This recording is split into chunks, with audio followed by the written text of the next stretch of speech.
बुराई का खात्मा हो जाए। सरकार तो इसलिए तशरीफ ले आए ताकि अच्छाई और हक का बोलबाला हो जाए। आज पूरी दुनिया में यहूदो नसारा यही चाहते हैं कि हुजूर सल्लल्लाहु अलैहि वसल्लम की आमद से पहले जो गुनाह दुनिया में आम थे फिर से उन गुनाहों को आम कर दिया जाए। नाच गाने के जरिया, शराब के जरिया, जुआ के जरिया, औरतों के बेहयाई और बुराई के जरिया, अंबिया अलैहिमुस्सलाम की शान में गुस्ताखी के जरिया, किसी तरीके से इस माशरा को तहस नहस और बर्बाद करके रख दिया जाए। आज यहूदियों की साजिश का नतीजा है कि अरब की पाकीज़ा सरजमी जिसे सरकार ने बड़ी मेहनत व ज़ाफ़ेशानी से, आप जितना इश्क में डूब रहे हो ना और जितने हिल डोल रहे हो, कभी ताइफ के मैदान को पढ़ लोगे तो खून के आंसू रोने पे मजबूर हो जाओगे। पढ़ो, इस्लाम इतना आसानी से हम तक नहीं पहुंचा जितना हमने आसान समझा है। आज दुनिया हमारे गंदे किरदार को देखकर कहती है कि पत्थर चलाने वालों को मुसलमान कहा जाता है। मैं उनसे कहता हूं, तुमने सिर्फ पत्थर चलाने वाले चंद आवारा लड़कों को देखे हो, कभी मेरे नबी के ताइफ में पत्थर खाने वाली जिंदगी को भी देख लो। भूल जाओगे कि मेरा पैगंबर ताइफ में पत्थर खा रहा है, खून से लहू लुहान है। फरिश्ते कहते हैं या रसूल अल्लाह हुक्म हो तो इन पे पहाड़ को पलट दिया जाए। कहते हैं फरिश्तों तुझे पता नहीं है, एक दिन आएगा कि इनकी औलादें होंगी और नाम सिर्फ मोहम्मदुर रसूलुल्लाह का लिया जाएगा। नाम सिर्फ मोहम्मदुर रसूलुल्लाह का लिया जाएगा। याद रखें, ये जलसे इसलिए नहीं होते कि हम सिर्फ नारे लगाएं, वाह वाह और आह आह कहें और घरों को चले जाएं। इन जलसों का सबसे बड़ा मकसद ये है कि जब यहाँ से उठकर जाएं ना तो हमारी जिंदगी में इनकलाब हो, हमारी सोच बदले, हमारी फिक्र बदले, हमारे किरदारों कैरेक्टर में इनकलाब हो, हमारी जिंदगी में इनकलाब हो। वरना पूरी रात ईमानदारी से बताओ, जुलूसे मोहम्मदी सल्लल्लाहु अलैहि वसल्लम में हम भी निकलते हैं, आप भी निकलते हो। अगर पूरे दिन हम हाथ झुलाते रह गए और घुमाते रह गए और हमने सरकार की 63 साला जिंदगी का एक मैसेज और पैगाम अपनी कौम तक नहीं पहुंचाया तो बताओ हमने हक अदा किया क्या? नहीं किया ना। इसलिए हक अदा करो। सरकार पैदा हुए कब? 20 अप्रैल 571 ईस्वी को आमिना के लाल इस सरजमी पर तशरीफ ले आया। कितने अप्रैल को तशरीफ ले आया आका? 20 अप्रैल 500, पूरा मजमा हाथ उठाकर बोले 571 ईस्वी को। इसे हर बच्चे की जबान पर हो, वरना याद रखना तुम जिस नबी के नाम के जलसे हर रोज करते हो, अगर तुमसे पूछ दे तेरा नबी कब पैदा हुआ तो कहोगे कि हम मुफ्ती साहब से पूछकर बताएंगे, आलिम साहब से पूछकर बताएंगे। भारत कब आजाद हुआ ये पूछने की जरूरत है क्या कि भारत कब आजाद हुआ? इतना याद रखो कि फिर पूछने की जरूरत न पड़े कि नबी कब पैदा हुए। हर आशिक की जबान पर हो 20 अप्रैल 571 ईस्वी को इस जमाने में इंसाफ कायम करने के लिए अल्लाह ने जिस नबी को भेजा उसे मोहम्मदुर रसूलुल्लाह कहते हैं। सुभान अल्लाह। उसे मोहम्मदुर रसूलुल्लाह सल्लल्लाहु अलैहि वसल्लम कहते हैं। नबी आए नहीं हैं, आने वाले हैं। दुनिया में आने वाले तो बहुत आए, मगर या रसूलल्लाह आप जैसा कोई नहीं आया। मिलाद तो सबकी मनाते हैं, साहब जो पैदा हुआ उसी का तज़किरा। लड़का हसीन है, लड़का जमील है, बड़ा खूबसूरत है, बड़ा खूबरू है, मगर ऐसा भी कोई शहजादा देखा है क्या? आया नहीं हो मगर उसके चर्चे हो हो रहे हो, उसकी नात पढ़ी जा रही हो, उसके तराने गाए जा रहे हो, उसकी आमद की खुशखबरी दी जा रही हो, अगर दुनिया में ऐसी कोई जात है तो सिर्फ मुस्तफा जाने रहमत की जात है। नबी आए नहीं है, हजरत आदम से ईसा तक नबी का मीलाद पढ़ रहे हैं, और नबी आ गए तो भी जमाना नबी का मीलाद पढ़ रहा है। और आज आमिना के लाल अपनी कब्र में आराम कर रहे हैं, फिर भी जमाना नबी का मीलाद पढ़ रहा है। आला हजरत सरकार फरमाते हैं, अर्श पे ताजा फर्श पे ताजा छेड़छाड़, अर्श पे तुल्फा धूमधाम, कान किधर लगाइए तेरी ही दास्तान है, तेरी ही दास्तान। आज 1450 साल का जमाना गुजर गया, कोई लम्हा बताओ जब नबी का जिक्र न हो, कोई साहब साथ बताओ जब आमिना के लाल के तस्करे न हो। मगर याद रखना, इंसान किसी को याद करता है कब तक, जब तक उसकी जरूरत हो।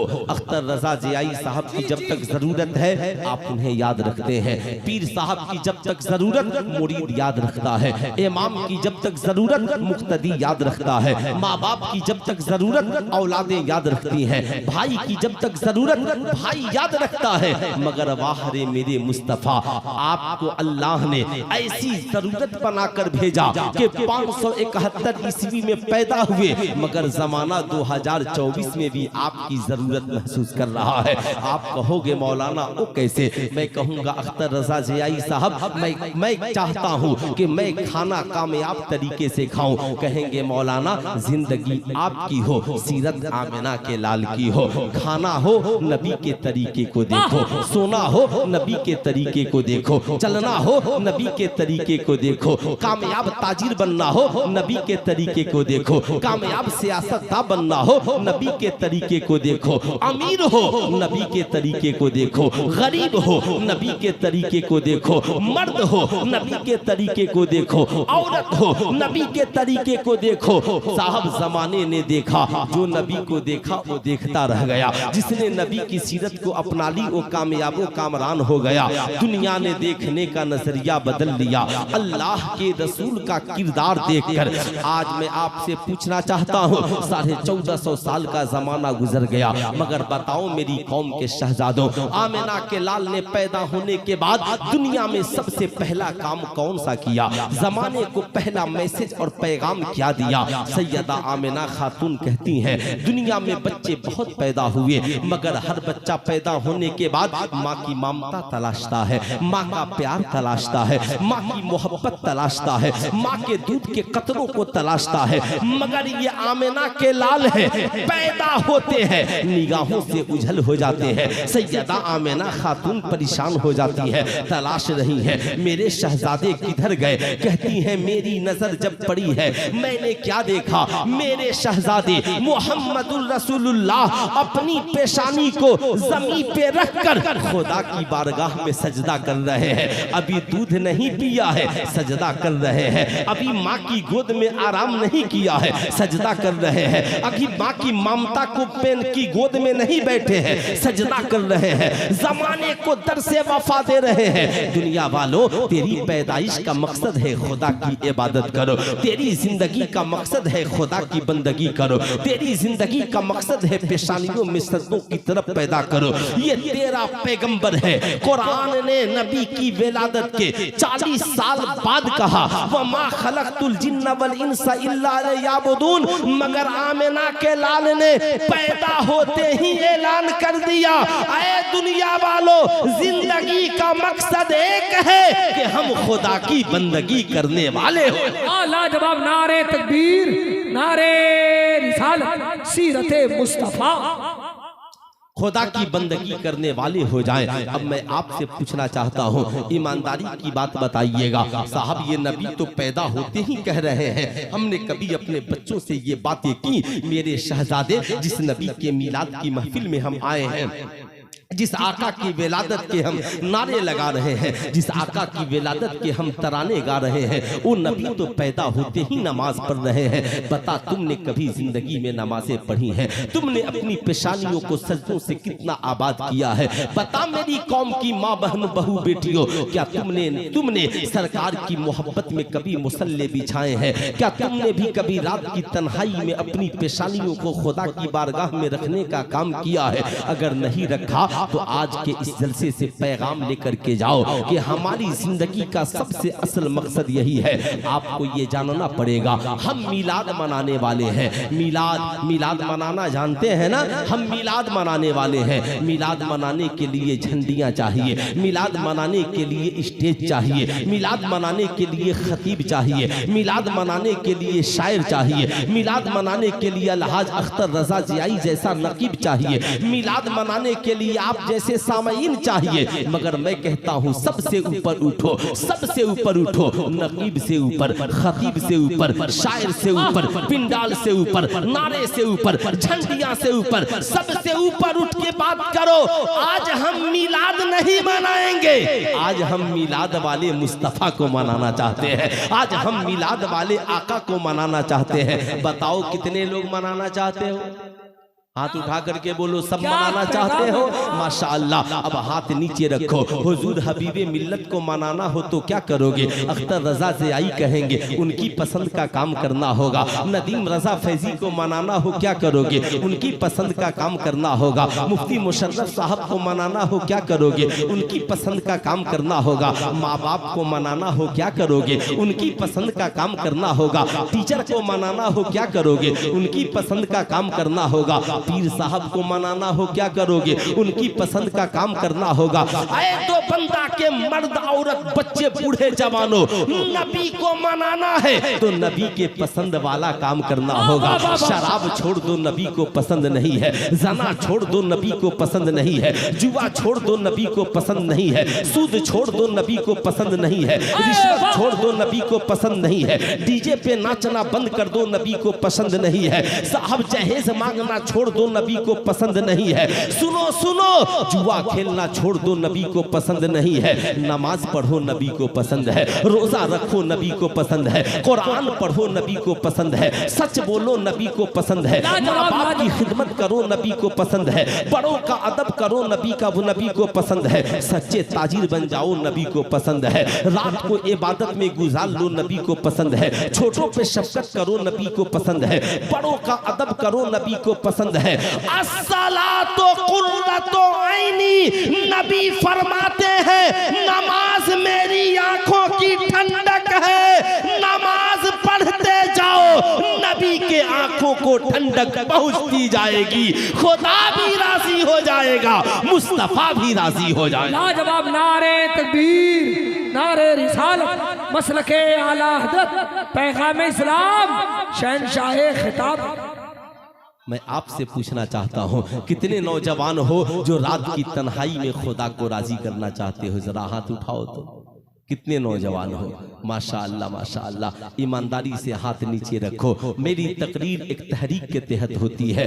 अगर रबीउल अव्वल का पूरा दिन रात गुजर जाए मगर मुसलमान एक वक्त नमाज न पढ़े तो समझो हमने ईद मिलादुन नबी का इनेकाद नहीं किया। इसलिए मैं आपसे कहूँगा, आपने अख्तर रजा ज़ियाई साहब छोटे छोटे बच्चों से आज आप पूछेंगे इस पुरफतन दौर में, जरा हमें कोई पोएम सुना दो, जरा हमें कोई कहानी सुना दो, तो ये छोटे छोटे बच्चे बच्चियां सुनाते हैं, मछली जल की रानी है, जीवन उसका पानी है। मैंने कहा बड़ा प्यारा रिश्ता है, छोटे छोटे बच्चों की जबान से अच्छा भी लगता है। मैंने एक बच्चे से पूछा, अच्छा ये बताओ मछली को अगर पानी से अलग कर दिया जाए? कहा सर मछली को पानी से अलग कर देंगे तो मछली मर जाएगी। मैंने कहा मछली को जिंदा रखना है तो? कहा पानी में रखना पड़ेगा। मैंने कहा आह मेरी कौम के छोटे छोटे बच्चे और बच्चियों, तुम तो ये समझ गए 2024 में कि मछली को जिंदा रहने के लिए पानी में रखना पड़ेगा। मछली को जिंदा रहना है तो पानी में रहना पड़ेगा। मगर आज से 1450 बरस पहले आमिना के लाल ने ऐलान फरमाया, अल मोमिनो फिल मस्जिद कसमको फिल माँ। मोमिन का रिश्ता मस्जिद से ऐसे है जैसे मछली का रिश्ता पानी से है। मोमिन मछली पानी के बगैर जिंदा नहीं रह सकती और मुसलमान मस्जिद के बगैर जिंदा नहीं रह सकता। जवाब नारे तकबीर, नारे रिसालत, पैगामे हक, अल्लामा मुफ्ती सुल्तान रज़ा साहब क़िबला सिवानी। बताओ ईमानदारी से, क्या आप मस्जिदों को जाते हो? अपनी औलादों को लेकर जाते हो? अपने बच्चों को लेकर के जाते हो?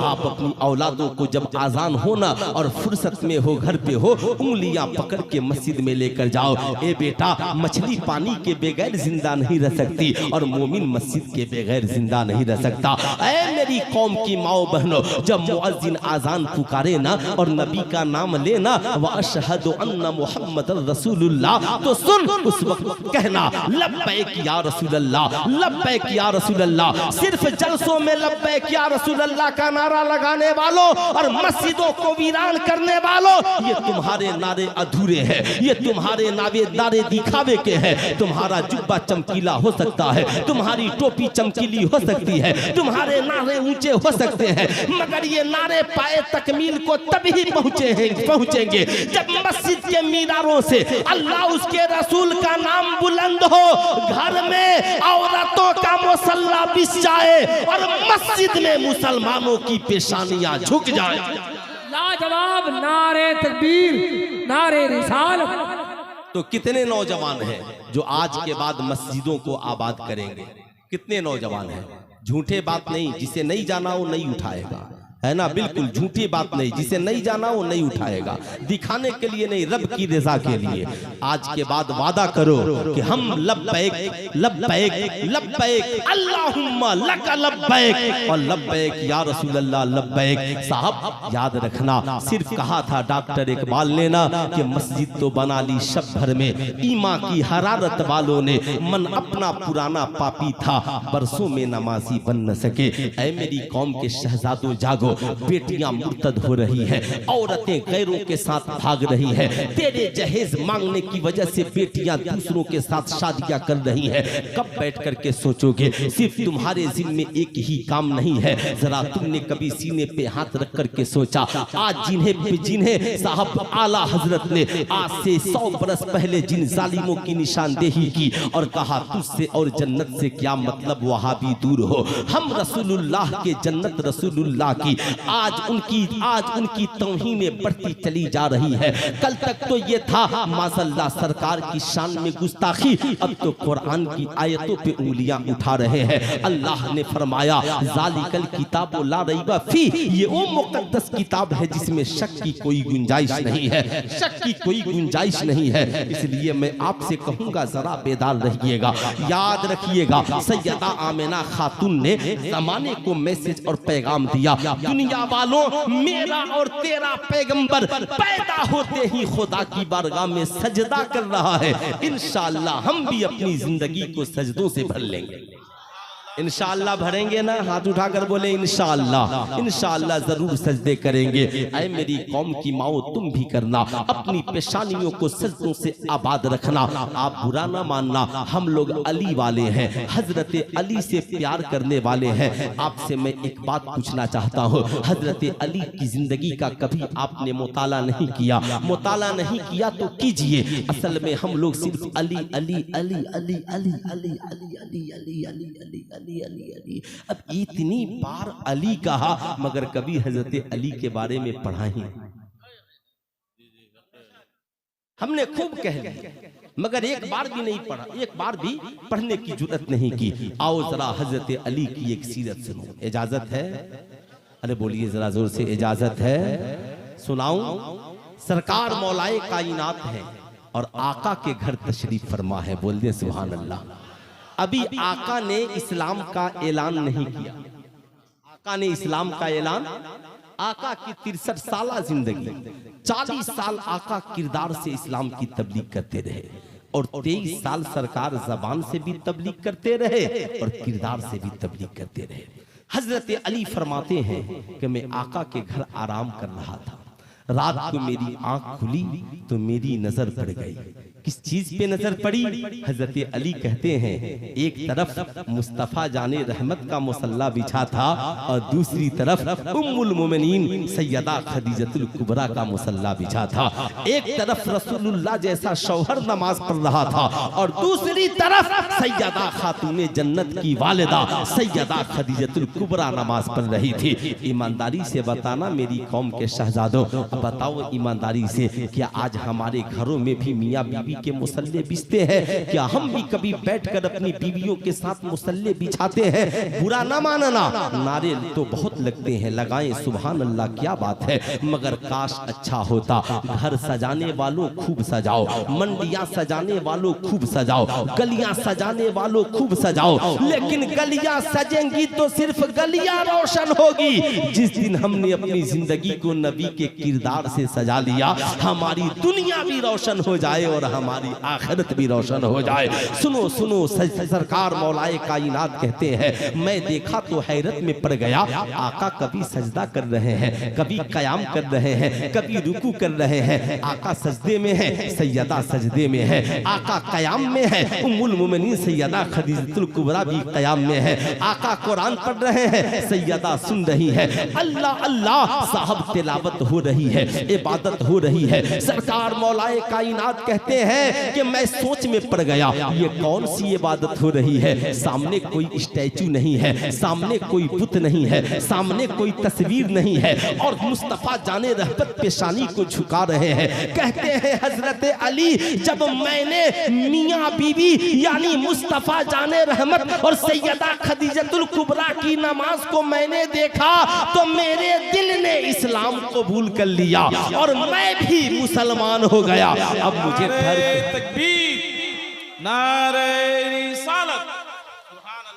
अब मुझे ठहर कर कहने दो, ऐ मेरी कौम के शहजादों, ईमानदारी से बताना, हम साहब अपनी जिंदगी को सिर्फ नारों से ही सजाएंगे? नहीं, आज के बाद घर जाना, अपनी बीवी से कहना, हम दोनों ने झगड़े बहुत कर लिए हैं, हम दोनों ने साथ में मॉल में बहुत घूम लिया है, हम दोनों ने साथ में तेरे मैके का सफर बहुत कर लिया है, हम दोनों ने साथ में मार्केटिंग बहुत कर ली है। सुनो मेरी शरीके हयात, आज के बाद जिंदगी से सारे गुनाह खत्म, हम तौबा करते हैं। सुनो, जब मैं आऊंगा ना तो मोहब्बत से मुस्कुराकर साथ में खाना खाएंगे। ऐशा की नमाज में मस्जिद से पढ़ के आऊंगा, शरीके हयात बच्चे सो जाएंगे, तुम भी सो जाना, मैं भी सो जाऊं, मगर पक्के वादा करो, जिसकी आंख पहले खुलेगी वो दूसरे को जगा देगा। जिसकी आंख पहले खुलेगी वो दूसरे को बेदार कर देगा। मेरी शरीके हयात, तेरी खुले तो मुझे जगा देना, टेंशन न लेना, मेरी खुले तो मैं तुझे जगा दूंगा, टेंशन न लेना। हम पूरी रात तो नहीं जाग सकते, मगर सुन, उठेंगे, बावजू होंगे और अल्लाह उसके रसूल की रज़ा के लिए एक तरफ मेरा मुसल्ला बिछेगा, एक तरफ तेरा मुसल्ला बिछेगा। हम पूरी रात नहीं पढ़ सकते, हम 20 मिनट नहीं पढ़ सकते, हम कम से कम मियाँ बीवी साथ में खड़े होकर 2 रकअत नमाज तो पढ़ सकते हैं। सारी दुनिया सोई होगी, शौहर दुआ कर रहा होगा, बीवी आमीन कह रही होगी, बच्चे भी खुशहाल हो जाएंगे, घर और घराना भी खुशहाल हो जाएगा, तेरी दुनिया भी हसीन हो जाएगी, तेरी आखिरत भी हसीन हो जाएगी। मगर बुरा ना मानना, हमने तो मन बना लिया है ना कि सिर्फ बाजार शरीफ पर 3 घंटे खड़े होने, हमने तो मन बना लिया है ना सिर्फ ताबीज के लिए मियाँ बीवी जाकर के 5 घंटे हाथ बांध के खड़े होने हैं। कभी खुदा की बारगाह में भी खड़े हो जाओ, कभी मुस्तफा जाने रहमत की बारगाह में भी खड़े हो जाओ। बेशक मर्दों के लिए उर्स में जाना सवाब का काम है, बुजुर्गों की बारगाह में हाजिरी देना सवाब का काम है, नेक बंदों के पास जाना सवाब का काम है। जिस दिन हमने अपनी जिंदगी को बदल लिया, हमारी दुनिया भी हसीन हो जाएगी और आखिरत भी हसीन हो जाएगी। इंशाअल्लाह ऐसा होना चाहिए। अरे हाथ उठाकर बोले ऐसा होना चाहिए। अब सुनो सुनो सुनो, जब शौहर मोहम्मदुर रसूलुल्लाह हो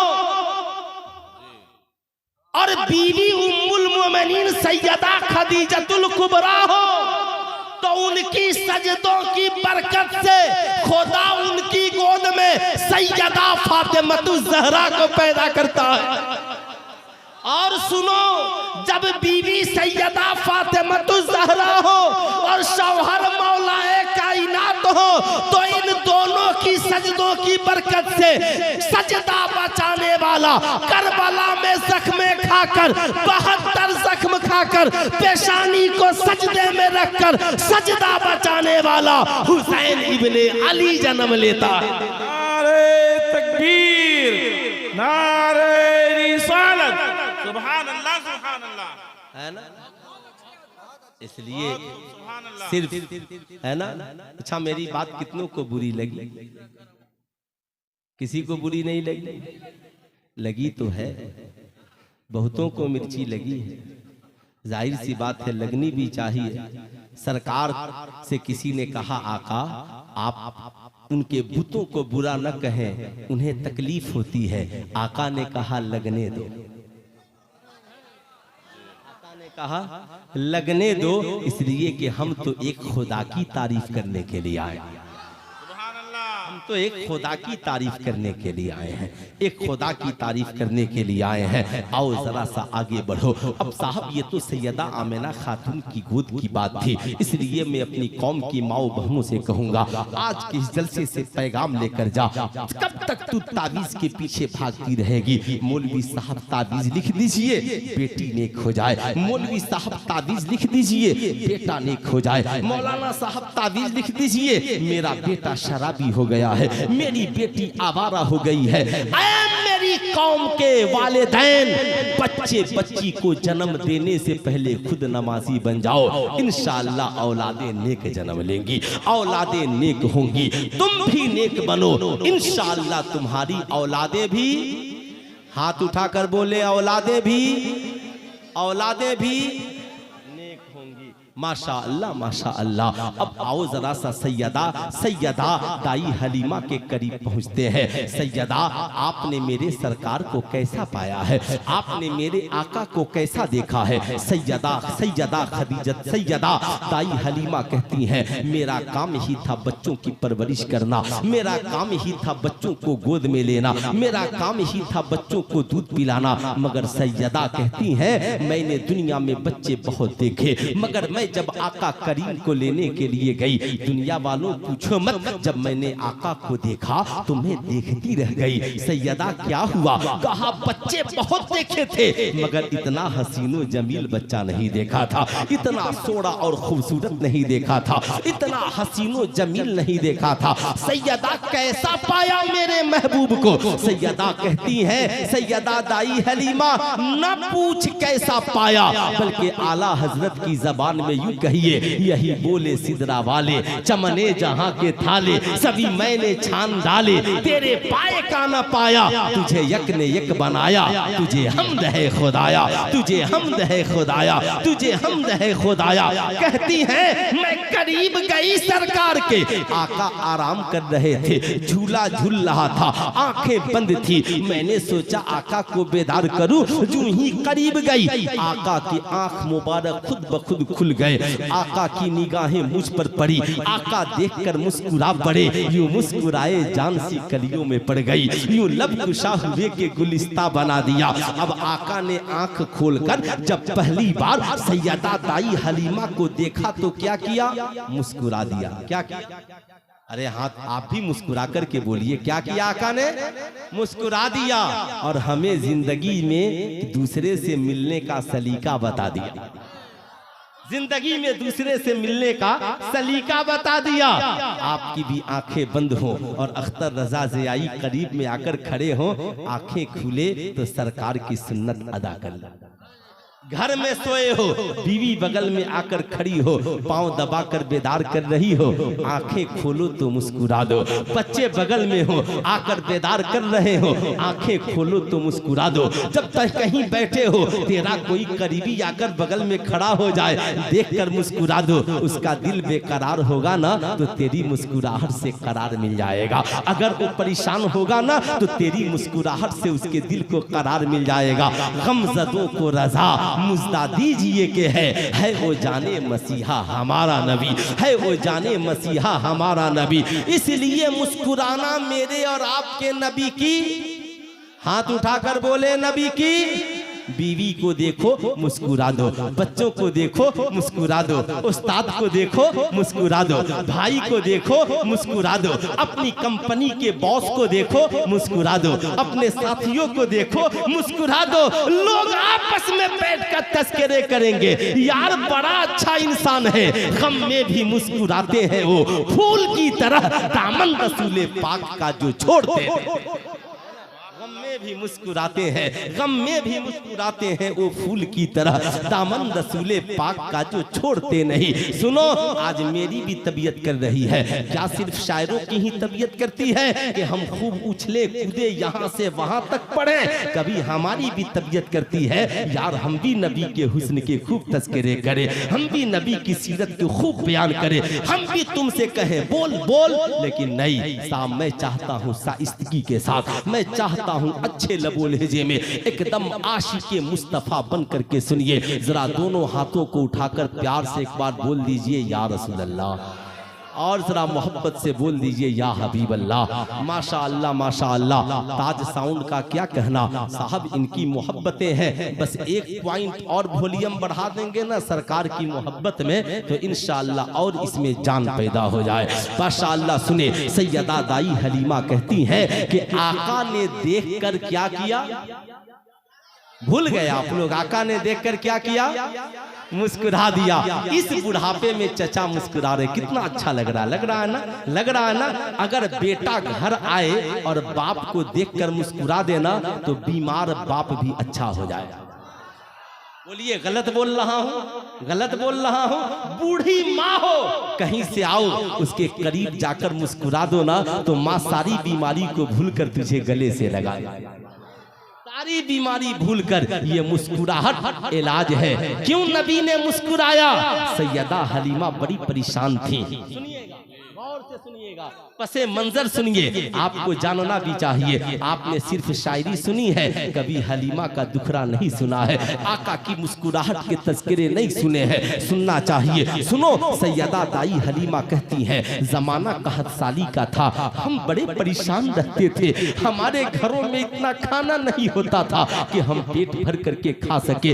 अब मेरे पास एक बच्चा था, मगर मेरे सीने में इतना दूध नहीं था कि मेरे एक बच्चे का पेट भर सके। पूरी रात मेरा बच्चा भूख की वजह से रोता, मगर मुसीबत की मारी दुखियारी मैं दाई हलीमा मक्के में आ गई। कोई बच्चा मिलेगा, परवरिश करूंगी, इनाम मिलेगा तो मेरा घर चलेगा। कहती है सैयदा दाई हलीमा, बड़े परेशान थे, हमारे पास दूध भी नहीं था कि मैं किसी को पिला पाती, मगर क्या करूं, ये मेरी मजबूरी थी, ये मेरा काम था। मैं आका को लेने के लिए चली गई। जब दुखियारी दाई हलीमा पहुंची ना तो आका देखकर मुस्कुरा दिए और हलीमा का सारा दुख वहीं पे खत्म हो गया। सुभान अल्लाह, नारे तकबीर, नारे रिसालत, जश्न ईद मिलादुन नबी। हलीमा का सारा दुख खत्म हो गया। आला हजरत की जबान में यूं कहिए, गमज़दों को रजा मुज्दा दीजिए के है वो जाने मसीहा हमारा नबी, है वो जाने मसीहा हमारा नबी। सैयदा दाई हलीमा कहती हैं, मैंने आका को गोद में ले लिया, सीने में दूध नहीं मगर पिलाने की हसरत है, पिलाने की ख्वाहिश है, पिलाऊं तो कहाँ से, डर है, मगर नबी को गोद में ले लिया। मैंने नबी की बरकत देख ली थी। ये दाई हलीमा क्या देखी? कहा आका जब मुस्कुराए तो दंदाने मुबारक खुल गए और नबी के दंदाने मुबारक से एक नूर निकला और आसमान तक रोशन हो गया, आसमान तक रोशन हो गया, आसमान तक रोशन हो गया। कहती है सैयदा दाई हलीमा, मैं समझ गई ये बच्चा बड़ी शान वाला है, ये बच्चा बड़ी अजमत वाला है, बैठा जमीन पर है, हुकूमत आसमान पर है, बच्चा बड़ी शान वाला है। सैयदा दाई हलीमा कहती है गोद में लिया, आका को जो ही गोद में लिया, आका की बरकत ये हुई कि आका की कदमों की बरकत से मेरा सीना दूध का मदीना बना।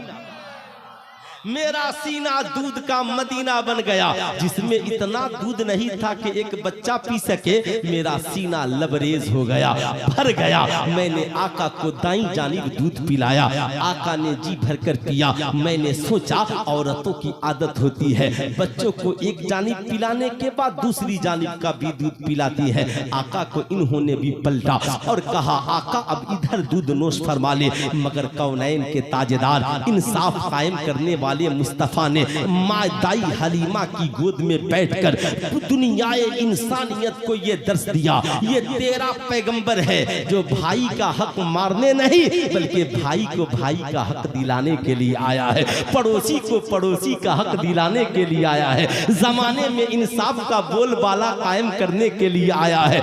आमिना के लाल ने एक जानिब दूध पिया और दूसरे जानिब का दूध अपने रजाई भाई के लिए छोड़ दिया, अपने रजाई भाई के लिए छोड़ दिया। सैयदा दाई हलीमा कहती है, हर रोज आका का मामूल था एक जानिब का दूध पीते और दूसरे जानिब का दूध अपने भाई के लिए छोड़ देते। एक जानिब का दूध पीते, दूसरे जानिब का दूध अपने भाई के लिए छोड़ देते।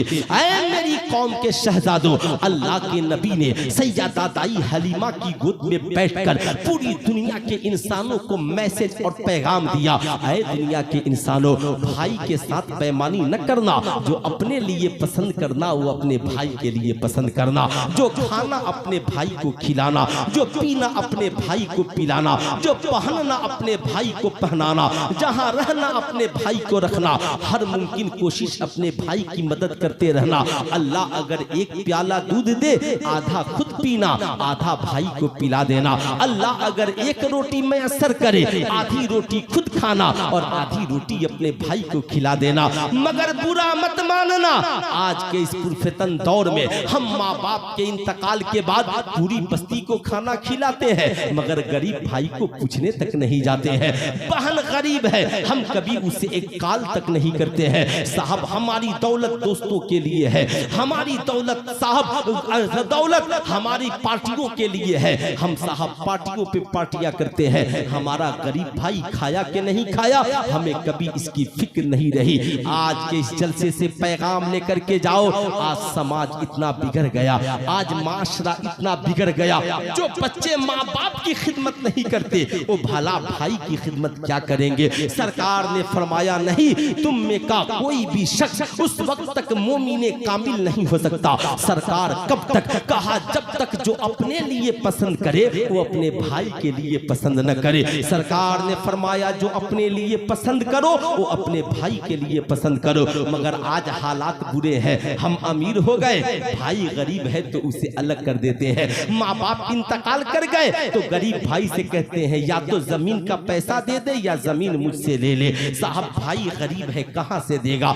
एक मकान शहर में बाप ने बड़ी मुश्किल से बनवाई थी, मगर माँ बाप के इंतकाल के बाद अमीर भाई गरीब से कहता है, अगर इस मकान में रहना है तो तुझे मेरा भी मकान लेना होगा, वरना इस मकान को खाली कर दे और अपना पैसा दे दे और अपना पैसा ले ले। अब साहब वो गरीब भाई, बाप ने तो क्या इसीलिए मकान बनाए थे कि इस हवेली में सिर्फ तू रहेगा और भाई को अलग कर देगा। तेरे माँ बाप ने तो ये ख्वाब देखे थे कि मैं शहर में एक मकान बना रहा हूँ ताकि मेरे 4 बेटे हैं, चारों बेटे शहर में आबाद रहेंगे, उनकी औलादें पढ़ेंगी। मगर आज हमने माँ बाप के अरमान का मर्डर कर दिया, आज हमने माँ बाप के अरमान का खून कर दिया। आज हमारी कौम के नौजवान अपने मनसब से भटक गए। ऐ मेरी कौम के नौजवानों गौर से सुनना, आज थोड़ी सी दौलत हो गई, गुरूर आ गया, तकब्बुर आ गया, याद रखना ये गुरूर मिट जाएगा, ये तकब्बुर और ये हुस्न जमाल और जवानी खत्म हो जाएगी। इसलिए तकब्बुर को दिल से निकाल दे, भाइयों से जुदा होकर जीने का रास्ता न ढूंढ, बल्कि याद रखना सरकार की सीरत को। एक नौजवान आका करीम की बारगाह में हाजिर होता है, अर्ज गुजार होता है, फिदा का अबी व उम्मी या रसूल अल्लाह, या रसूल अल्लाह, आका जी मेरे माँ बाप आप पर कुर्बान। सरकार, ए मेरे सरकार, मेरा एक मसला है। कहा क्या मसला है बता। कहा आका जी मैं तन्हा कमाता हूँ और मेरा परिवार बड़ा है, मेरे साथ मेरे भाई का भी परिवार है। आका जी मेरा भाई कमाता नहीं, दिन रात मस्जिद में नमाज़ें पढ़ता है। आका जी बड़ी मुश्किल से घर चल रहा है, क्या इजाजत है कि मैं अपने भाई को अपने से अलग कर दूं। याद रखना ये दुनिया की बारगाह में साइल नहीं गया था, कौनैन के ताजेदार की बारगाह में गया था।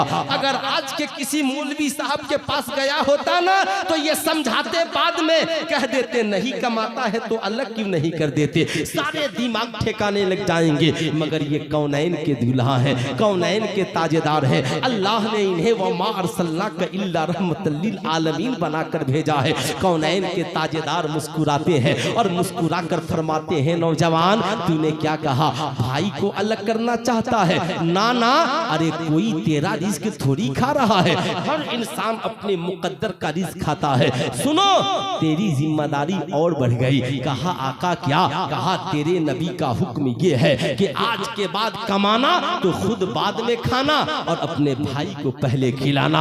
आज के बाद कमाना तो अपने बीवी बच्चों को बाद में खिलाना और अपने भाई के बीवी बच्चों को पहले खिलाना। और सुनो, जाकर अपनी बीवी से कह देना कि नबी ने फरमाया है, तुझे क्या पता अल्लाह किसकी वजह से तुझे रिस्क दे रहा है, तुझे क्या पता, तुझे क्या पता अल्लाह किसकी वजह से तुझे रिस्क दे रहा है।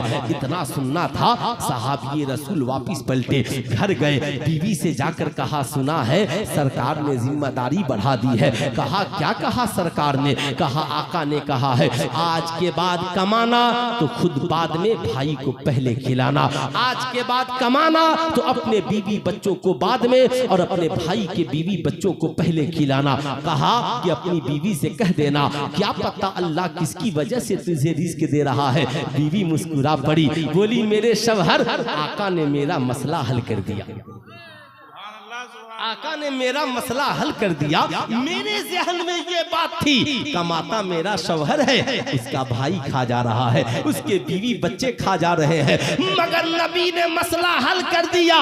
दस्तरखान तेरा है लेकिन रिस्क तेरा नहीं। अल्लाह ताला जिसे मेहमान बनाकर भेजा है, हर मेहमान अपना रिस्क लेकर के आया है। इसलिए भाइयों को अलग न करना, बहनों को अलग न करना, रिश्तेदारों से नाराज न होना, मेहमानों के लिए रहमत के दरवाजे खोल देना, दस्तरखान को कुशादा रखना।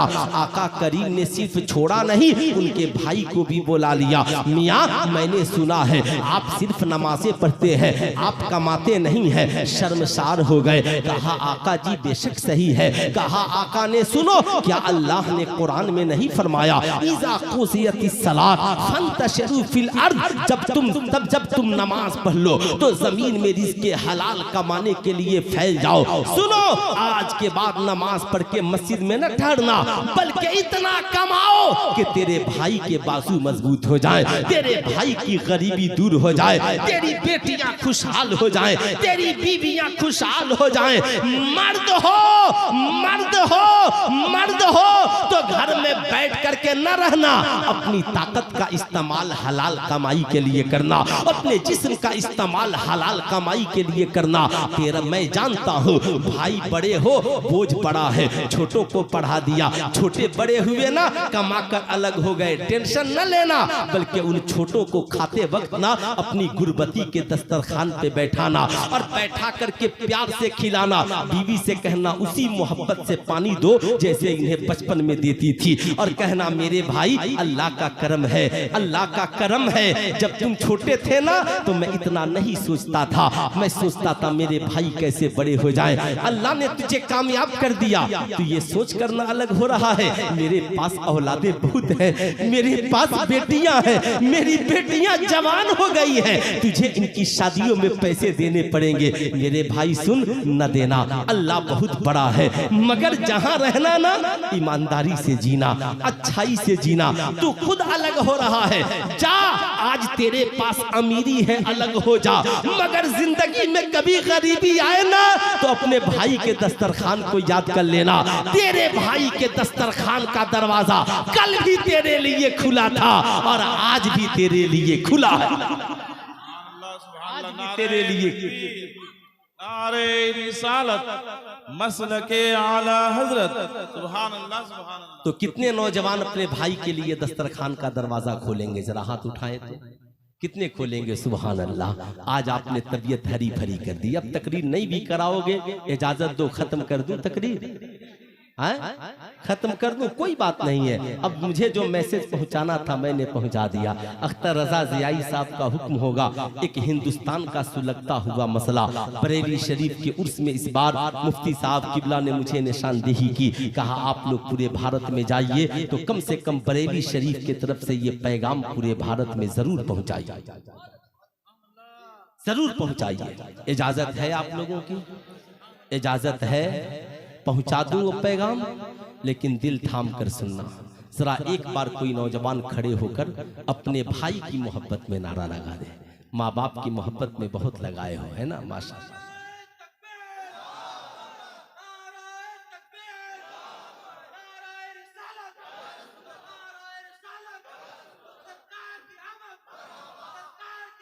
मरहबा।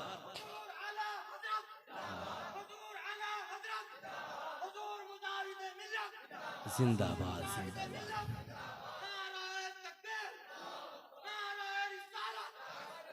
है ना साहब? मैं ये सोचता हूं कि अगर आका की सीरत तैयबा न होती तो फिर क्या होता, है ना? क्या होता? कहा राही बस्तवी का एक शेर याद आता है कि गर नबी की सीरत का आईना नहीं मिलता, गर नबी की सीरत का आईना नहीं मिलता, गर नबी की सीरत का आईना नहीं मिलता तो खुल्द तक पहुँचने का रास्ता नहीं मिलता, तो खुल्द तक पहुँचने का रास्ता नहीं मिलता। माशाअल्लाह, माशाअल्लाह। सुने सुने, आज पूरी दुनिया में लोग जिस मजहब पर हमला कर रहे हैं उसका नाम इस्लाम है ना? अपने भी हमला कर रहे हैं और गैर भी हमला कर रहे हैं, गैर भी। अभी कुछ दिनों पहले भारत के कई मूवीज और फिल्म बनाने वाले डायरेक्टरों ने इस्लाम की अजमत पे और कुरान की आयत पे हमला किया। कहा ये इस्लाम है जो औरतों को खेतियां कहता है। सुनिएगा गौर से सुनिएगा, खेतियां कहता है। मैंने कहा साहब इस्लाम कहता है, प्रॉब्लम तुझे क्या है? कहा नहीं ये भी कोई मिसाल है। मैंने कहा ये किसान से पूछ खेतियां कितनी अनमोल है। ये किसान से पूछ, पैसे हो खेतियां ना हो कोई जिंदा रहेगा? अरे बोले हो जरा सा, खेतियां ना हो तो कोई जिंदा रहेगा? कुरान ने एक औरत का जिक्र नहीं किया, औरतों का जिक्र किया। औरतों में बीवी भी है, औरतों में माँ भी है, औरतों में बहन भी है, औरतों में बेटी भी है, औरतों में दादी भी है। घर में जितनी औरतें हैं सब तुम्हारी खेतियां हैं। अब इस्लाम कहता है सुनो सुनो, जैसे तुम अपनी खेतियों का ख्याल रखते हो ऐसे ही अपने घर की औरतों का ख्याल रखना। समझ गए मेरी बात? औरतों का ऐसे ही ख्याल रखना। किसान को कितनी फिक्र होती है, पानी कब होगा ताकि खेतियां हरी भरी हो जाएं, दाना कब डालना है ताकि खेतियां हरी भरी हो जाएं। किसान से पूछो, सुबह को खेत की तरफ, शाम को खेत की तरफ। मैंने एक किसान से पूछा, चाचा आपने बीज लगा दी, सारा काम हो गया, क्या ये सुबह शाम खेत की तरफ जाते हो? कहा मौलाना नहीं पता है, इन खेतियों की रखवालियां करनी पड़ती है वरना जानवर आएंगे और खेतियां चरकर चले जाएंगे, पता भी नहीं चलेगा। कोई चरवाहा आएगा, जानवर चरा कर के चला जाएगा। अब मुझे ठहर कर कहने दो, इस्लाम ने कहा ये औरतें तुम्हारी खेतियों की तरह है, इनका तुम यूं ही ख्याल रखना जैसे तुम खेतियों का ख्याल रखते हो। जब पानी की जरूरत हो पानी देना, जब कपड़े की जरूरत हो कपड़ा देना, जब खाने की जरूरत हो खाना देना, जब रहने की जरूरत हो मकान देना, शॉपिंग की जरूरत हो पैसा देना, जेवर की जरूरत हो जेवर बना देना। औरतें टेढ़ी पिछली से पैदा हुई है, इनसे बदसलूकी न करना, इनके साथ अच्छे इखलाक से पेश आना, इनका इतना ख्याल रखना कि ये तुम्हारी जरूरत महसूस करे, ताकि ये औरतें हरी भरी रहे, इनके दिल मुरझाने न पाए, इनके दिल टूटने न पाए, इनके आंखों में आंसुओं के कतरे नहीं आए। मगर आज हमारी कौम के नौजवानों ने भुला दिया, कमाते खुद हैं, खुद ऐशो मस्ती में लगे हुए हैं, शराब खाने में, जुआ खाने में, टिकट खरीदने में, दोस्तों के साथ ऐशो इशरत की महफिल सजाने में लगे हैं। माँ को अच्छा खाना मिला कि न मिला कोई फिक्र नहीं, बीवी के पास फटा हुआ लिबास मगर कोई फिक्र नहीं, बहन के पास कोई पढ़ने के लिए साजो सामान नहीं, कोई फिक्र नहीं, बेटी आवारा बनकर घूम रही है, कोई फिक्र नहीं। इस्लाम कहता है खबरदार, ये औरतें तुम्हारी खेतियां हैं, इनका ख्याल रखना। आज पूरी दुनिया में मुसलमान चिल्ला रहे हैं, मुसलमान बहु बेटियां गैरों के साथ भाग रही हैं। मैं कहूंगा साहब, इसमें कसूर सिर्फ औरतों का नहीं, इसमें कसूर हमारा भी है। आप कहेंगे मौलाना कैसे? सुल्तान रजा आप हजरात की दहलीज तक पहुंचना चाहेगा। ईमानदारी से बता, तू पैसा कमाता है, दोस्तों के साथ पार्टियां करता है, लेकिन कभी माँ के साथ मोहब्बत की महफिल सजाने की तौफीक नहीं होती। माँ तेरी है, माँ ने एक दिन कहा बेटा एक काम कर, तेरी माँ को मैका जाना है, जरा कुछ पैसे दे दे, तेरी बहन गरीब है उसके लिए भी कुछ भेजने हैं। बेटा जलाल में आ जाता है, अम्मा क्या हमेशा पैसा मांगती रहती है, मैका जाना है, बेटी को देनी है। अरे माँ तेरी है, तुझसे नहीं मांगेगी तो किससे मांगेगी? बता, जब तू छोटा था कुरान ने क्या कहा? रब्बिरहमहुमा कमा रब्बयानी सगीरा। जब माँ बाप के सामने जाओ ना तो अपनी जवानी के दिन को याद मत करो, बल्कि अपने बचपन के अय्याम को याद करो। जैसे माँ ने तेरे साथ सलूक किया, तुम भी माँ के साथ वैसा सलूक करो। ऐ मेरी कौम के शहजादो, तुमने माँ को डांट दिया, अब माँ तेरी है, लेकिन तेरी डांट की वजह से ये समझती है बेटा मेरा है, मगर इससे उम्मीद करना बेवकूफी है। अब तू करोड़ों का मालिक है, मगर तेरी माँ कभी तुझसे पैसा नहीं मांगती, इसलिए जानती है ये मेरा बेटा मुझे पैसा नहीं देगा, डांट देगा। नतीजा क्या निकला? माँ तेरी है, मगर हाथ गैरों के सामने फैला रही है। बता मेरी कौम का शहजादा, तेरी माँ तेरी वजह से अगर गैरों के सामने हाथ फैलाए तो ये तेरे करोड़ों की बिल्डिंग किस काम की है? ये तेरे करोड़ों की कमाई किस काम की है? ये तेरी जवानी किस काम की कि तेरे रहते तेरी माँ गैरों के सामने हाथ फैला दे? आगे बढ़ो साहिबों, याद रखना। मगर आओ जरा सरकार की एक सीरत सुनो। सुनाऊं? सरकार की एक सीरत सुना दूं?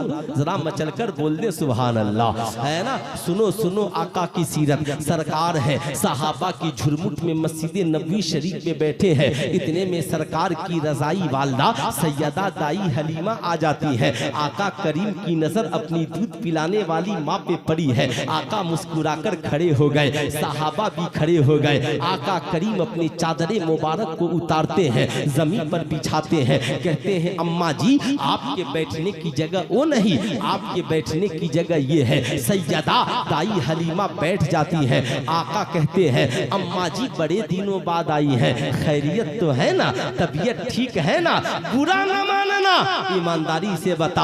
आका खबरों खैरियत पूछ रहे हैं, मुस्कुरा मुस्कुरा कर बात कर रहे हैं। अम्मा जी बगल वाले कैसे हैं? अब्बा हुजूर कैसे हैं? मेरे भाई बहन कैसे हैं? सब खैरियत से है ना? माँ मुस्कुराती जा रही है। बुरा न मानना। बताओ मेरी कौम के नौजवानों, आप ड्यूटी से लौट कर आते हो, आप कॉलेज से लौट कर आते हो, आप कहीं से लौट कर आते हो, क्या आप भी कभी 2-4 मिनट अपनी बूढ़ी माँ के पास बैठकर मुस्कुराकर बातें करते हो? बताओ, अपने बाप से बैठकर 2-4 मिनट बातें करते हो? नहीं करते। माँ का दिल मुरझाता है ना, उसकी भी तबीयत करती है मेरा लाडला कभी मुझसे बातें करता। तो आज के इस जलसे से आका की सीरत लेकर जाओ, आते ही आईफोन की तरह ऑन मत हो जाओ। बल्कि आने के बाद मोबाइल को साइड में रखो और सरकार की सुन्नत को जिंदा करने के लिए माँ के कदमों के करीब बैठ जाओ। आहिस्ता आहिस्ता पाँव दबाओ। अम्मा तबीयत कैसी है, तुम ठीक तो हो, बता तुझे क्या खाना है, बहुत सारी चीजें लेकर के आया हो, बताओ। अपनी बीवी को आवाज दो, सुनो अम्मा को खाना खिलाई हो। अब साहब माँ का कलेजा जो है ना, दिन भर की थकावट उसकी दूर हो जाएगी। माँ मुस्कुरा देगी, कहेगी हाँ बेटा मैं ठीक हूँ, जाओ नहा धुल लो और थोड़ा सा आराम कर लो। अब कहने की जरूरत नहीं, तेरी माँ तेरी बीवी को आवाज देगी, सुनो बाबू को चाय बना करके दे देना, सुनो हंगामा मत करो। बता, एक बार हम आका की सुन्नत को जिंदा कर दे तो हमारा घर खुशियों से भर जाता, हमारा घर खुशियों से भर जाता है। अब जरा आका की सीरत सुनो। आका बैठाए हैं बगल में, कहते हैं अम्मा जी अब आप इस बुढ़ापे में कहाँ जाएंगे? आका ने अब इस उम्र में कहाँ जाएंगी, अब आप पूरी जिंदगी मेरे पास रहे। सैयदा दाई हलीमा मुस्कुराती हैं, कहती हैं शहजादे घर पे बड़े काम हैं, बच्चे हैं और कबीला अपना है। ए मेरे शहजादे, जब आप मेरे घर गए थे तो 7 बकरियां थी, आप लौटे तो मैं 700 बकरियों की मालकिन बन गई। आपसे मिलने का दिल कर दिया था, आपसे मिलने के लिए चली आई थी। आका मुस्कुरा हैं, कहते हैं सहाबा घर जाओ और जाकर आयशा से कहना जितना माल घर में मौजूद है सब लाओ, अम्मी दाई हलीमा को गांव भेजना है, अम्मी दाई हलीमा को गांव भेजना है। ऐ मेरी कौम के शहजादों, मैं ये नहीं कहता कि तुम सारी दौलत माँ को दे दो, माँ लेगी नहीं लेगी। अरे साहब माँ का हाल तो ये है ना, अपने तजर्बे की बात बता रहा हूँ। मेरी माँ को एक दिन नानी के यहाँ जाना था ना, तो मैंने अम्मा से कहा अम्मा 5000 रुपए दे देता हूँ, आप ले ले और पैसा ले ले। अम्मा बोलने लगी, बोली बाबू 5000 लेकर क्या करूंगी, आपके अब्बा जिंदा थे तो 500 बहुत थे, तो 2500 में काम चल जाएंगे। मैंने कहा अम्मा महंगाई का जमाना है, जितने पैसे की जरूरत हो ले लो। बोली नहीं बेटा, आप लोग सलामत तो मेरी दुनिया सलामत है। ऐ मेरी कौम के शहजादों, आज के जलसे से पैगाम लेकर के जाओ, अपनी माओ के आंखों में आंसुओं के कतरे मत दौड़ाओ, माओ को गैरों के सामने हाथ फैलाने पे मजबूर न करो, बल्कि कमाओ तो माँ से पूछो अम्मा तेरी जरूरत क्या है, ताकि तेरी माँ घर में भी खुशहाल रहे, मैका में भी खुशहाल रहे। इंशाअल्लाह ऐसा होना चाहिए। अरे हाथ उठाकर नौजवान बोले होना चाहिए कि नहीं होना चाहिए? होना चाहिए ना। इससे भी अच्छी कोई तकरीर हो सकती है क्या? कोई माँ का बेटा है जो इधर से खड़े होकर नारा लगा दे,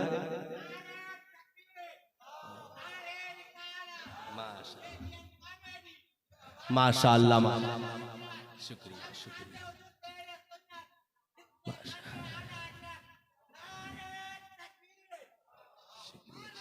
देखिए अब मैं इस नौजवान से कहूंगा बेटा माँ के वास्ते गुटखा खाना छोड़ दे, तेरे सीने में दम नहीं रह गया।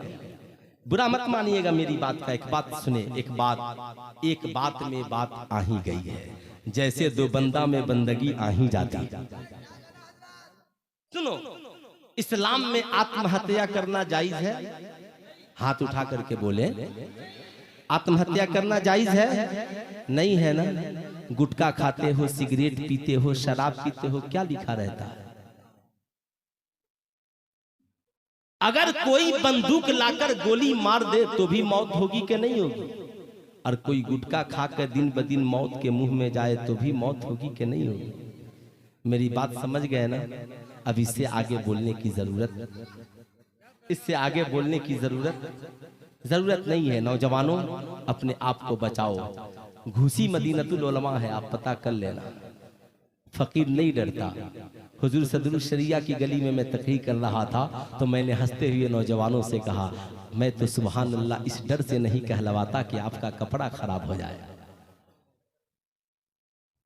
इतने गुटखा खाते हो, मैं कहूंगा नहीं, इस गुटके के पैसे को बचाओ, और अगर उतना ही पैसा अगर तुमने मस्जिद के इमाम को दे दिया ना तो तुम्हारी नस्लें खुशहाल हो जाएगी।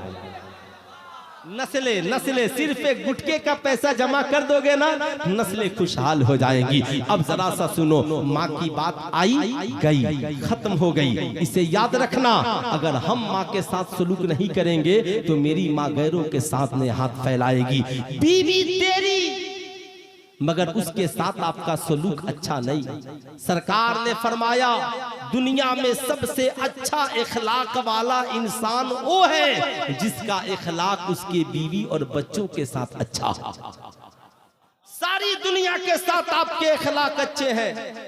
बहुत आप बिजनेस करके, तिजारत करके, नौकरी करके घर आए और आने के बाद आहा मेरी कौम की शहजादियां सुनो, जब तेरा शौहर घर आए ना तो सरकार ने क्या कहा, किसी से मिलना तो मुस्कुरा देना।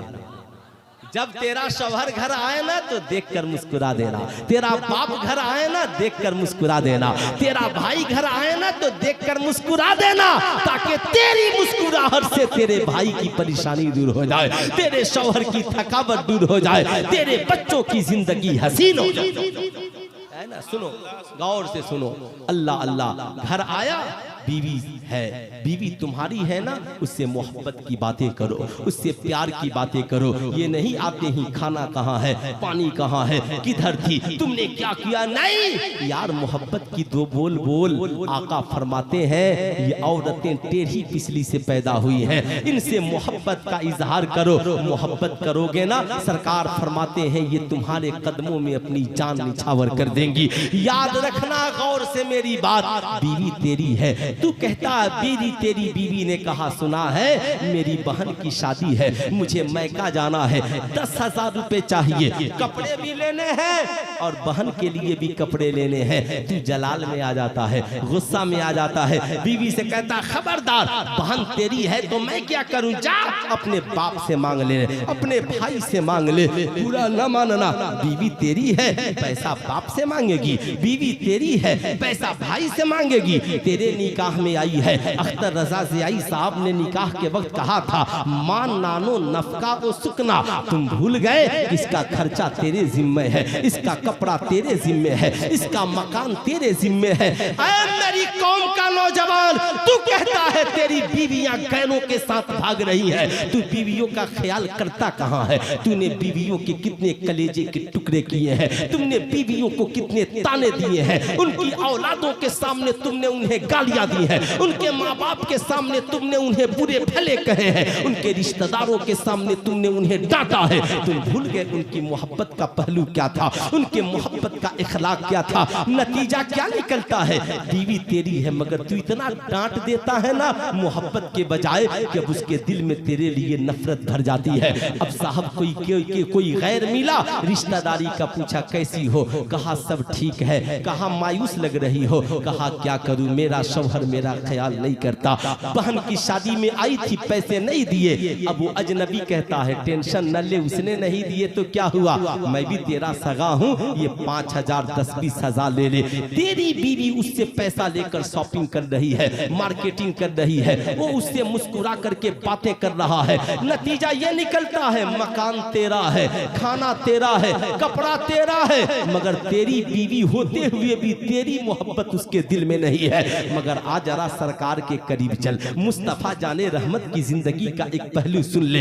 याद रखना अभी इंडिया में कोई खतीब इस मौजू पे खिताब नहीं कर रहा है, सुल्तान रजा सिवानी बोल रहा है मैं फिर जिंदा रहूं न रहूं, फिर कभी मुलाकात हो न हो, मगर इन बातों को गिरह बांध लेना, घर में जरूर रिकॉर्डिंग करके बच्चों को सुनाना ताकि ये अपनी बीवियों के साथ अच्छा सलूक कर सके। सुनो मुस्तफा करीम सल्लल्लाहु अलैहि वसल्लम है, आमिना के लाल है, आमिना के लाल, जरा बीवी क्या होती है और बीवी के साथ सलूक कैसा होता है जरा सा सुनो। सैयदा आयशा सिद्दीका है और आका पूछते हैं आयशा मांगो, क्या मांगना चाहती? कहा आका ने, अरे बोल दो ना मुस्कुराकर सुभान अल्लाह, है ना? आका ने क्या कहा, मांगो। हाथ उठा करके सब बोले मांगो, क्या मांगना चाहती हो?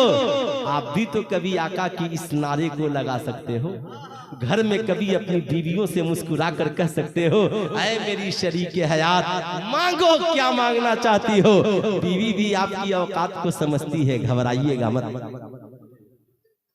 है ना।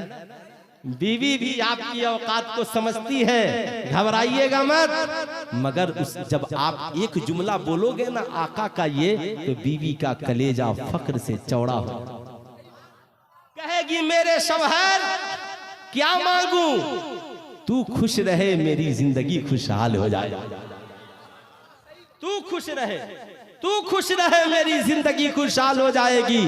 सरकार फरमाते हैं बीवियों पे दरवाजे खोले रखना, पैसे की जरूरत पैसा देना, कपड़े की जरूरत कपड़ा देना, मकान की जरूरत मकान देना, ना मत कहना, ताकि तेरी बीवियां भी तेरी हो और उनके दिलों में मोहब्बत भी तेरी, उनके दिलों में मोहब्बत भी तेरी हो। अब जरा और आगे बढ़िए, आगे बढ़िए। बहन आपकी है, बहन आपकी है ना, हम भाई बहन हैं, एक पेट से हमने जन्म लिया है। बहन जवान हो गई, कॉलेज में पढ़ती है, स्कूल में पढ़ती है, मगर साहब बहन भाइयों से शर्म से कुछ नहीं मांगती। मांगती है क्या? नहीं मांगती ना। और हम लोग इतने नेक हैं कि हम लोगों को खुद तौफीक भी नहीं होती कि बहन से पूछ लें कि तेरी भी कोई जरूरत है। खुद 5000 का जींस पहनेगा, मगर कभी बहन के बारे में, खुद जाकर दोस्तों के साथ 5000 की पार्टियां करेगा, मगर कुंवारी बहन के बारे में या गरीब बहन के बारे में कभी नहीं सोचेगा। मैं कहूंगा ना बहन तेरी है ना, याद रखना, सुनो कहना, ए मेरी बहन जब तक अब्बा हुजूर जिंदा थे तेरी खिदमत करते रहे, अब तेरा भाई है, तू कॉलेज में पढ़ती है, स्कूल में पढ़ती है, तेरी सहेलियां आती पढ़ती है, तेरी भी जरूरत है मेरी बहन, घबराना मत। जब तुझे पैसे की जरूरत हो भाई को याद कर लेना, जेवर की जरूरत हो भाई को याद कर लेना, कपड़े की जरूरत हो भाई को याद कर लेना। सुनो मैं थोड़ा गरीब हूँ पहले बता देना, मैं थोड़ा गरीब हूँ, है ना, पहले बता देना, इंतजाम में थोड़ा वक्त लगेगा। ये बहन मगर मेरी एक गुजारिश, ये मेरी बहन मेरी एक गुजारिश है, मेरी इज्जत तेरे कदमों में है, खुदारा कॉलेज स्कूल यूनिवर्सिटी रिश्तेदारी में किसी गैर के सामने हाथ न फैलाना, किसी गैर से सेल्फी न लेना। मेरी बहन अपने भाई की इज्जत का ख्याल रखना, ताकि तेरा भाई अमीरी में भी बाइज्जत रहे और गरीबी में भी बाइज्जत रहे। हम तो साहब बात नहीं न करते, हमें कहाँ फुर्सत है कि कभी अपनी बहन से भी दिल की बातें कह दे, नहीं फुर्सत है, नहीं फुर्सत। मगर सुनो, आज अपनी बहनों को नहीं पूछने वाले हजरते सीमा का नाम आपने सुना हो। हजरते सीमा ये सरकार की रजाई बहन है, एक जंग के बाद कैदी बनकर मदीने में आ जाती है। साहबे कराम से जब आपस में बातें हो रही थी और नबी का नाम उन्होंने सुना, तो एक सहाबी रसूल को बुलाया, कहा मोहम्मदुर रसूलुल्लाह वही जो मोहम्मद इब्ने अब्दुल्लाह हैं? साहबा ने कहा हाँ हाँ। कहा मेरा एक पैगाम उन तक पहुंचा दो। कहा क्या? कहा जाकर कहना आपकी बहन सीमा भी कैदियों में आई है, आपको याद कर रही है।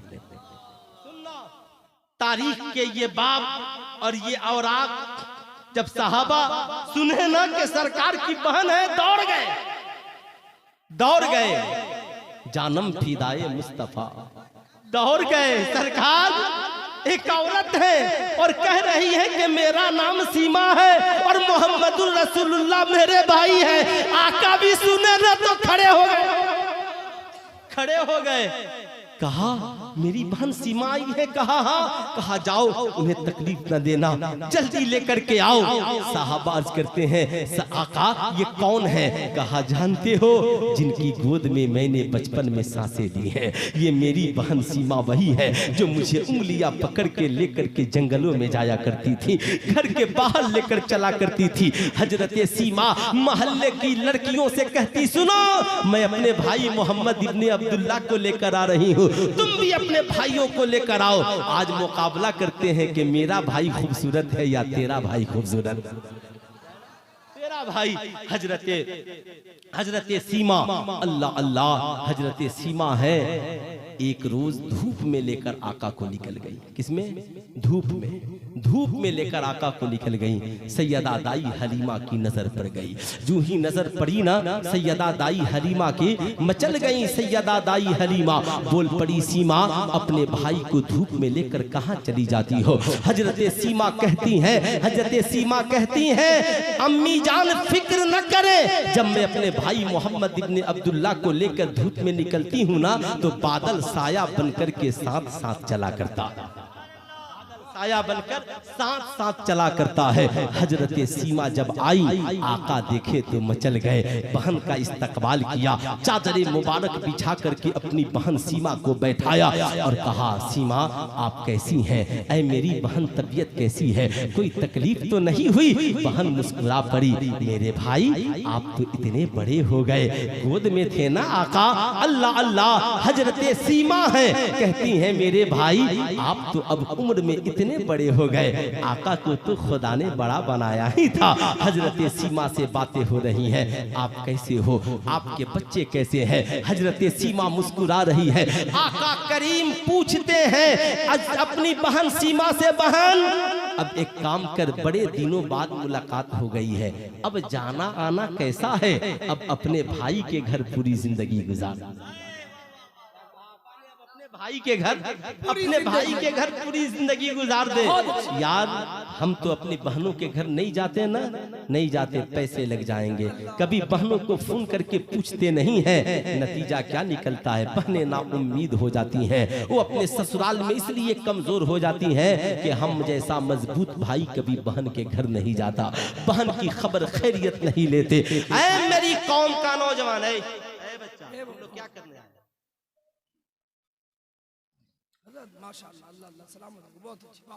हजरत सीमा है, सरकार फरमाते हैं, सरकार कहते हैं, बहन अब आप ये जिंदगी मेरे पास गुजार दें। सैयदा सीमा कहती हैं, मेरे भाई पहले मुझे कलमा पढ़ाकर साहबे ईमान बना दे।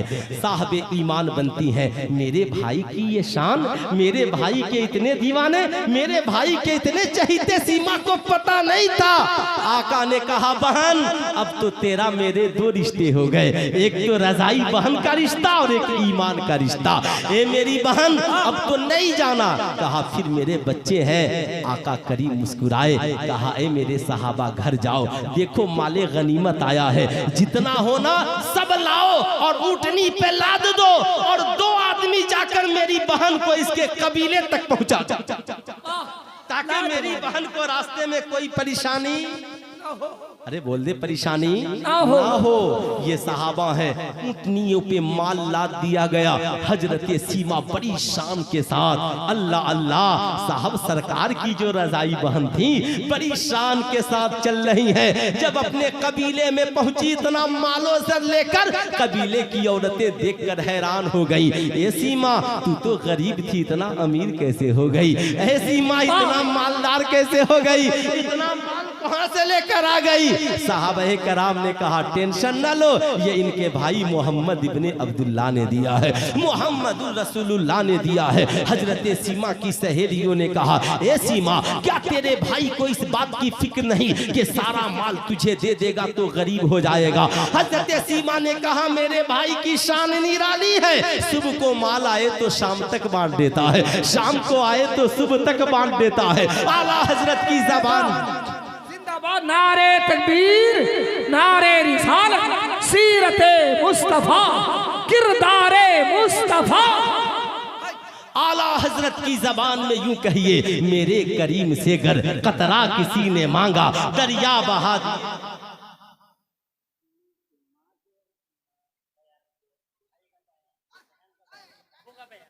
अच्छा, माशाअल्लाह माशाअल्लाह माशाअल्लाह माशाअल्लाह, वाह वाह वाह वाह, क्या बात है, माशाअल्लाह। बाप तो बाप ही होता है ना। आला हजरत से पूछा गया, माँ का रुतबा बड़ा या बाप का रुतबा? तो सरकार आला हजरत ने कहा, मोहब्बत माँ से ज्यादा करो और अदब बाप का ज्यादा करो, इसलिए कि बाप तेरा भी हाकिम है, तुम्हारी माँ का भी हाकिम है। जिंदाबाद। अब जरा सा आगे बढ़े, आगे बढ़े, क्योंकि 2 बातें बतानी है मुझे, वहां तक पहुंचूंगा, मेरी तकरीर खत्म है ना। माशाअल्लाह माशाअल्लाह, तो जल्दी तो नहीं होगी हजरत, लेकिन खत्म होगा।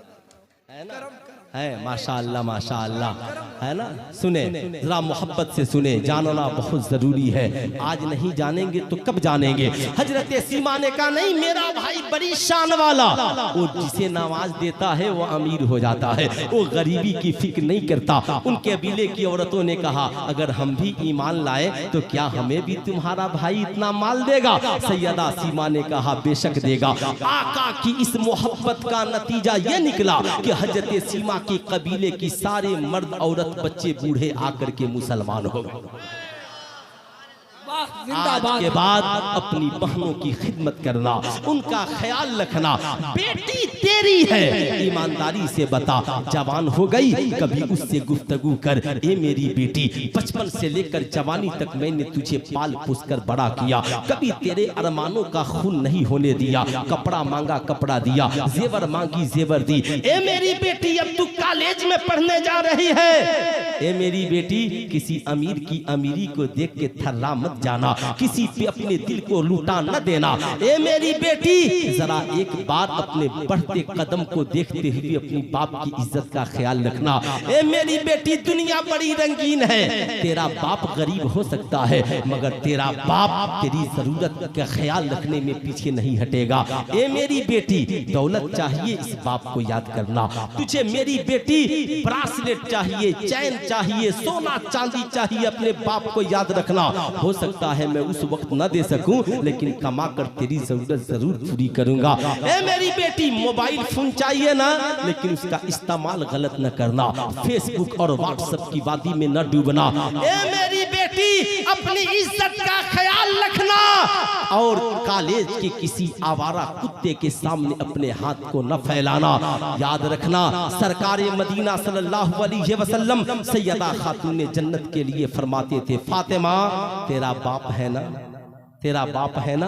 आका मिलने के लिए तशरीफ ले जाते, फरमाते अल फातिमा तो बिज़अतु मिन्नी, फातिमा मेरे जिगर का टुकड़ा है। जब सैयदा फातिमा आती ना तो आका उनकी ताजीम के लिए खड़े हो जाते। क्या आप भी कभी अपनी बेटी का इस्तकबाल करते हो? आए ना बेटी, खड़े हो जाओ, प्यार करो, मोहब्बत से गुफ्तगू करो, ताकि बेटी को एहसास हो दुनिया में अगर कोई मुझे सबसे ज्यादा प्यारा है तो मेरा बाप है, मेरी माँ है, ताकि एक बार जिंदगी में इस जज्बात को समझ तो सके। मेरी कौम के नौजवानों सुनो, आज हमने अपनी माओं का ख्याल करना छोड़ दिया, अपनी बीवियों का ख्याल करना छोड़ दिया, अपनी बहन बेटियों का ख्याल करना छोड़ दिया। नतीजा ये निकला कि वो गैरों के सामने हाथ फैलाती रही और गैर उनकी जवानी और जिंदगानी का फायदा उठाते रहे। अखबार में छपता रहा, फला की बेटी भाग गई मुर्तद हो गई, फला की बहन भाग गई मुर्तद हो गई। अगर इन्हें मुर्तद होने से बचाना है तो एक ही रास्ता है, सरकार की सुन्नत को अपनाओ। खाने से पहले माँ बहन बहू बेटियों को खिलाओ, उनकी जरूरतों को पूरी करो, ताकि घर में भी उनकी इज्जत बची रहे और समाज में भी उनकी इज्जत बची रहे। तो कितने नौजवान हैं जो आज के बाद कमाएंगे तो घर की औरतों का ख्याल रखेंगे? सब ख्याल रखेंगे ना। आखिरी बात सुने, आखिरी बात ये है कि जहेज के इन लालची भेड़ियों ने आज भारत की बेटियों को मुर्तद बना दिया। आज गरीब बाप 5 लाख रुपए जमा नहीं कर पाता, रोता है ना, तो बेटी आज की कहती है अब्बा फिक्र न करें, मैं कोई जाहिल थोड़ी हूँ, मैंने भी मैट्रिक इंटर किया है। जाकर कंप्यूटर का कोर्स 2-4-5 हजार में करती है और जाकर किसी प्राइवेट जॉब में लग जाती है। बगल वाला मुसलमान ही हो कोई जरूरी नहीं है, नियत पाकीज़ा ही हो कोई जरूरी नहीं है।